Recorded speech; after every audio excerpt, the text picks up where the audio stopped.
Hi all, ಇವತ್ತು ನಾನು ನಿಮಗೆ ಸಿಂಪಲ್ ಆ್ಯಂಡ್ ಈಸಿಯಾಗಿ ಚಿಕನ್ ಬಿರಿಯಾನಿ ಹೇಗೆ ಮಾಡೋದು ಅಂತ ತೋರಿಸ್ತೀನಿ. ನಾನು ಮೊದಲೇ ಇಲ್ಲಿ 100 ಗ್ರಾಮ್ ಚಿಕನ್ನ ತೊಳೆದಿಟ್ಕೊಂಡಿದ್ದೀನಿ. ಇದನ್ನು ಮ್ಯಾರಿನೇಷನ್ ಮಾಡ್ಕೊಳ್ಳೋಣ. ನಾನಿಲ್ಲಿ ಅರ್ಧ ಸ್ಪೂನ್ ಶುಂಠಿ ಬೆಳ್ಳುಳ್ಳಿ ಪೇಸ್ಟ್ ಹಾಕೋತಾ ಇದ್ದೀನಿ. ಹಾಗೆ ಟರ್ಮರಿಕ್ ಪೌಡ್ರ್, ಅರಿಶಿಣದ ಪುಡಿ, ಒಂದು ಸ್ವಲ್ಪ ಚಿಲ್ಲಿ ಪೌಡ್ರ್ ಹಾಕ್ಕೊಂಡಿದ್ದೀನಿ, ಧನಿಯಾ ಪುಡಿ, ಹಾಗೆ ಒಂದು ಸ್ವಲ್ಪ ಗರಂ ಮಸಾಲಾನ ಹಾಕ್ಕೊತೀನಿ.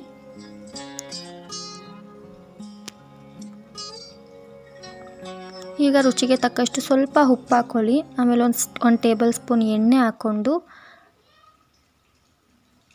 ಕೊತ್ತಂಬರಿ, ಹಸಿಮೆಣ್ಸಿನ್ಕಾಯಿನ ಹಾಕ್ಕೊತಿದ್ದೀನಿ.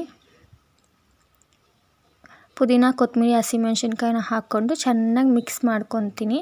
ನೀವು ಬೇಕಾದರೆ ಮೊಸರು ಕೂಡ ಹಾಕ್ಕೋಬೋದು. ಈಗ ನಾನು ಒಂದೇ ಸಲ ಬಿರಿಯಾನಿಗೆ ಹಾಕ್ಕೋತೀನಿ. ಇವಾಗ ಮ್ಯಾರಿನೇಟ್ ಮಾಡ್ಕೊಂಡಿರೋ ಚಿಕನ್ನ ಒಂದು ಅರ್ಧ ಗಂಟೆ ಹಂಗೆ ಎತ್ತಿಟ್ಕೊತೀನಿ ಸೈಡ್ಗೆ. ಅಷ್ಟರಲ್ಲಿ ನಾನು ಚಿಕನ್ ಬಿರಿಯಾನಿಗೆಲ್ಲ ರೆಡಿ ಮಾಡ್ಕೊತೀನಿ. ನಾನಿಲ್ಲಿ ಬಾಸುಮತಿ ರೈಸ್ನ ಹಾಕ್ಕೋತಾ ಇದ್ದೀನಿ. ಅರ್ಧ kg ಬಾಸುಮತಿ ರೈಸ್ನ ಹಾಕ್ಕೋತಿದ್ದೀನಿ. ಅದನ್ನು ತೊಳೆದಿಟ್ಕೊಳ್ಳೋಕ್ಕೆ ರೆಡಿ ಮಾಡ್ಕೋತಾ ಇದ್ದೀನಿ.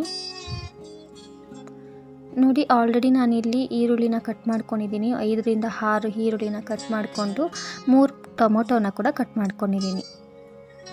ಹಾಗೆ ಒಂದು ಸ್ವಲ್ಪ ಹಸಿಮೆಣ್ಸಿನ್ಕಾಯಿನೂ ಕೂಡ ತೊಗೋತೀನಿ. 6 ಹಸಿಮೆಣ್ಸಿನ್ಕಾಯಿ ತೊಗೊಂಡಿದ್ದೀನಿ. ಹಾಗೆ ಬಿರಿಯಾನಿ ಸ್ಪೈಸಸ್ ಎಲ್ಲ ಫಸ್ಟೇ ರೆಡಿ ಮಾಡಿ ಇಟ್ಕೊಂಡಿದ್ದೀನಿ. ಈಗ ಕೊತ್ತಂಬರಿ, ಪುದೀನನೆಲ್ಲ ಸಣ್ಣ ಸಣ್ಣದಾಗಿ ಹಚ್ಚಿಟ್ಕೊಂಡಿದ್ದೀನಿ. ಇವಾಗ ಒಂದು ಪಾತ್ರೆಗೆ ಎಣ್ಣೆ ಹಾಕ್ಬಿಟ್ಟು ಅದಕ್ಕೆ ನೀವು ಬಿರಿಯಾನಿ ಸ್ಪೈಸಸ್ ಎಲ್ಲ ಹಾಕ್ಕೊಂಡು ಮಿಕ್ಸ್ ಮಾಡಿಕೊಂಡು ಇವಾಗ ಕಟ್ ಮಾಡ್ಕೊಂಡಿರೋವಂಥ ಈರುಳ್ಳಿನ ಕೂಡ ಹಾಕ್ಕೊಂಡು ಮಿಕ್ಸ್ ಮಾಡ್ಕೊತೀನಿ. ಇದು ಈರುಳ್ಳಿ ಬಂದು ತುಂಬ ಗೋಲ್ಡ್ ಕಲರ್ ಆಗೋ ಅಷ್ಟು ನೀವು ಅದನ್ನು ಫ್ರೈ ಮಾಡ್ಕೋಬೇಕು. ಸೊ ಅದಕ್ಕೆ ಮಿನಿಮಮ್ 15 ಮಿನಿಟ್ಸ್ ಆದರೂ ಬೇಕೇ ಬೇಕು. ತುಂಬ ಪೇಷನ್ಸಿಂದ ಅದನ್ನು ಬೇಯಿಸಬೇಕಾಗುತ್ತೆ. ಬೇಕಿದ್ರೆ ನೀವು ಸ್ವಲ್ಪ ಉಪ್ಪು ಕೂಡ ಹಾಕ್ಕೊಳ್ಳಿ, ಬೇಗ ಬೇಯುತ್ತೆ. ನೋಡಿ, ಈ ಥರ ಕಲರ್ ಬರಬೇಕು ಈರುಳ್ಳಿ. ಆ ಥರ ಕಲರ್ ಬರೋವರೆಗೂ ನೀವು ಅದನ್ನು ಫ್ರೈ ಮಾಡ್ಕೋತಾನೆ ಇರಬೇಕು. ಹಾಗೆ ನಾನಿಲ್ಲಿ ಮನೆಯಲ್ಲೇ ರೆಡಿ ಮಾಡ್ಕೊಂಡಿರೋವಂಥ ಶುಂಠಿ ಬೆಳ್ಳುಳ್ಳಿ ಪೇಸ್ಟ್ನ ಹಾಕ್ಕೋತಿದ್ದೀನಿ. ನಾನು ಯಾವತ್ತಿದ್ರೂ ಬಿರಿಯಾನಿ ಮಾಡಿದಾಗ ಮನೆಯಲ್ಲೇ ಫ್ರೆಶ್ಶಾಗಿ ರೆಡಿ ಮಾಡಿಕೊಂಡು ಮಿಕ್ಸ್ ಮಾಡ್ಕೋತೀನಿ ಶುಂಠಿ ಬೆಳ್ಳುಳ್ಳಿ ಪೇಸ್ಟ್ನ. ಇದರಲ್ಲಿರೋ ಹಸಿ ವಾಸನೆ ಹೋಗೋವರೆಗೂ ಇದನ್ನು ಫ್ರೈ ಮಾಡ್ಕೊಳ್ಬೇಕು.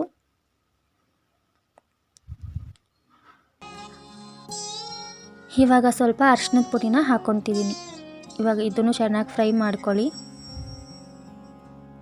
ಇವಾಗ ಕಟ್ ಮಾಡ್ಕೊಂಡಿರೋ ಅಂಥ ಟೊಮೊಟೊನ ಹಾಕ್ಕೋತಿದ್ದೀನಿ. ಇದನ್ನು ಚೆನ್ನಾಗಿ ಮಿಕ್ಸ್ ಮಾಡ್ಕೊಳ್ಳೋಣ. ಟೊಮೊಟೊ ಸಾಫ್ಟ್ ಆಗೋವರೆಗೂ ಬೇಯಿಸ್ಕೊಳ್ಳೋಣ, ಅಷ್ಟೇ ಸಾಕು.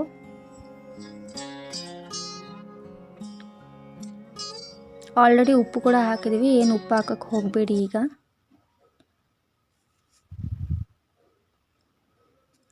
ನೋಡಿ, ಇಷ್ಟು ಸಾಫ್ಟಾಗಿ ಬೆಂದಿದ್ರೆ ಸಾಕು.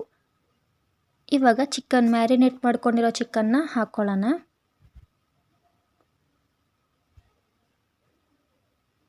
ಇವಾಗ ಇದನ್ನು ಚೆನ್ನಾಗಿ ಮಿಕ್ಸ್ ಮಾಡ್ಕೊತೀನಿ.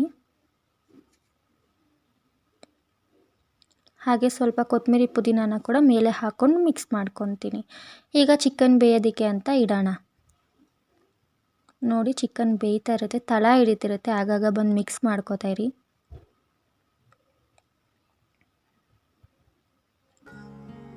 ನೋಡಿ, ಚಿಕನ್ ಬೆಂದಿದೆ, ಚೆನ್ನಾಗೇ ಬೆಂದಿದೆ.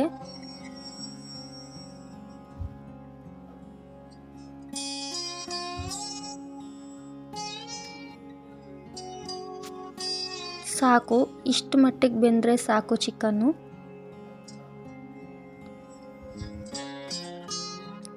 ಇವಾಗ ನಾನಿಲ್ಲಿ ಬಿರಿಯಾನಿ ಪೇಸ್ಟ್ನ ಹಾಕ್ಕೋತಾ ಇದ್ದೀನಿ. ಹಾಗೆ ಒಂದು ಸ್ವಲ್ಪ ಮೊಸರನ್ನು ಕೂಡ ಹಾಕ್ಕೋತಾ ಇದ್ದೀನಿ. ತಳ ಹಿಡಿತಿರುತ್ತೆ, ಚೆನ್ನಾಗಿ ಮಿಕ್ಸ್ ಮಾಡ್ಕೊತಾ ಇರಿ. ಇವಾಗ ರುಚಿಗೆ ತಕ್ಕಷ್ಟು ಉಪ್ಪನ್ನ ಹಾಕ್ಕೊತೀನಿ. ಸ್ವಲ್ಪ ಚಿಲ್ಲಿ ಪೌಡ್ರನ್ನ ಕೂಡ ಹಾಕ್ಕೊಂಡು ಮಿಕ್ಸ್ ಮಾಡ್ಕೊಬಿಡ್ತೀನಿ.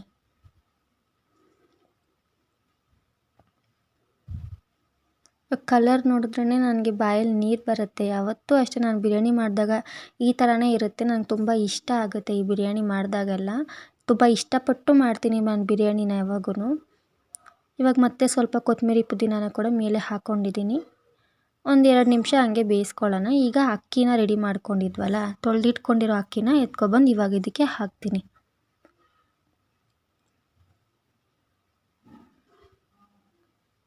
ಕೆಲವರು ಅಕ್ಕಿನ ತೊಳೆಯಲ್ಲ, ಹಂಗೆ ಹಾಕ್ತಾರೆ. ಆ ಥರ ಎಲ್ಲ ಮಾಡೋಕ್ಕೆ ಹೋಗಬೇಡಿ. ಅಕ್ಕಿಯಲ್ಲಿ ಎಷ್ಟೊಂದು ಕೆಮಿಕಲ್ಸ್ ಇರ್ತದೆ. ಸೊ ನೋಡ್ಕೊಂಡು ಯಾವಾಗೂ ವಾಶ್ ಮಾಡಿ ಅಕ್ಕಿನ ಬಳಸೋದನ್ನ ನೋಡಿ. ಇವಾಗ ಅಕ್ಕಿನೂ ಕೂಡ ಚೆನ್ನಾಗಿ ಹಾಕಿ ಮಿಕ್ಸ್ ಮಾಡ್ಕೊಂಡಿದ್ದೀನಿ. ಈಗ ನೀರು ಹಾಕ್ಕೊಳ್ಳೋಣ. ನಾನು ಈ ಬಟ್ಲಲ್ಲಿ ಅರ್ಧ kg ಬಾಸುಮತಿ ಅಕ್ಕಿ ತೊಗೊಂಡಿದ್ದೀನಿ.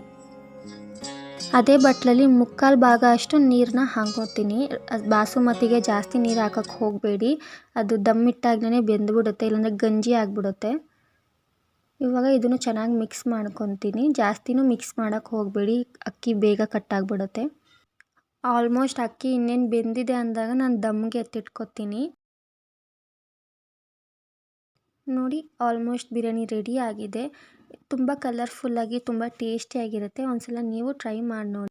ಓಕೆ ಗಾಯ್ಸ್, ನಾನು ಮತ್ತೆ ನೆಕ್ಸ್ಟ್ ವೀಡಿಯೋಲಿ ಸಿಗ್ತೀನಿ. ಅಲ್ಲಿವರೆಗೂ ಟೇಕ್ ಕೇರ್, ಬಾಯ್. ಯಾರ್ಯಾರು ನನ್ನ ಚಾನಲ್ನ ಇನ್ನೂ ಸಬ್ಸ್ಕ್ರೈಬ್ ಮಾಡಿಲ್ಲ, please subscribe and comment share ಮಾಡಿ. Thank you for watching.